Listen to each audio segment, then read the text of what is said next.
Welcome back to my channel Joyo Tales. ఈరోజు మన weight loss రెసిపీలో మరొక సింపుల్ వెయిట్ లాస్ రెసిపీ కందిపప్పు కొరలు వేసి కిచిడి ఎలా తయారు చేసుకోవాలో చూసేద్దాం రండి.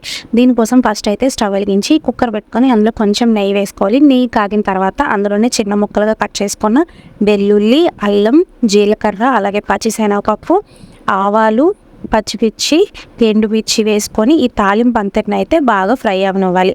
మనమైతే బాగా కలిపేసుకొని తాలింపు అంతా ఫ్రై అయిన తర్వాత ఇప్పుడు ఇందులో అయితే మనము కొర్రల్ని, కందిపప్పును అయితే వేసుకోవాలి. నేనైతే 1/2 కప్పు కొర్రలు, 1/2 కప్పు పెసరపప్పు అయితే తీసుకున్నాను. సో ఇలా తీసుకున్న తర్వాత వీటిని అయితే ఫస్ట్ బాగా కడిగేసుకొని ఒక 3 to 4 hours అయితే నానపెట్టుకోవాలి. సో నానపెట్టుకున్న తర్వాత మన పప్పులన్నీ బాగా నానుతాయి. సో నానిన తర్వాత మనం ఈ తాలింపులో అయితే వేసేసుకోవాలి. వేసేసుకొని ఈ పప్పులన్నింటినీ ఒక 2 to 3 minutes అయితే ఫ్రై చేసుకోవాలి. ఇలా ఫ్రై చేయడం వలన ఈ పప్పుల్లో ఉన్న వాటర్ అంతా మనకి ఇంకిపోయి పప్పు కూడా క్రిస్పీగా అయ్యి తినడానికి టేస్ట్ చాలా బాగుంటుంది ఉడికిన తర్వాత. సో 2-3 minutes ఫ్రై చేసుకున్న తర్వాత ఇప్పుడు మనం ఏ కప్పుతో అయితే పప్పులు తీసుకున్నామో ఆ కప్పుకి 3 times వాటర్ అయితే వేసుకోవాలంటే 1కి 3 times వాటర్ అయితే వేసేసుకొని ఒకసారి బాగా కలిపేసుకోవాలి. కుక్కర్ అంచులకి పప్పు అన్నది ఎక్కడ ఉండిపోకుండా ఒకసారి బాగా కలిపేసుకోవాలి.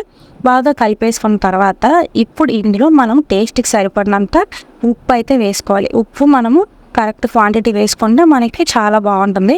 సో ఉప్పు వేసేసుకున్న తర్వాత ఇప్పుడు కొంచెం కొత్తిమీర, అలాగే పసుపు కూడా వేసుకొని ఒకసారి బాగా కలిపేసుకొని మనమైతే ఇంకా కుక్కర్ మూత పెట్టేసుకోవడమే.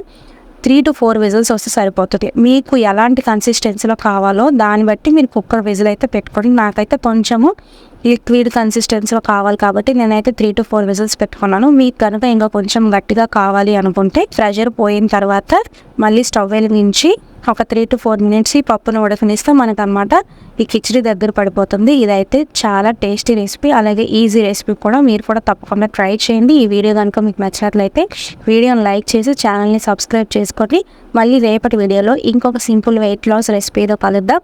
అప్పటి వరకు bye bye. Thank you for watching.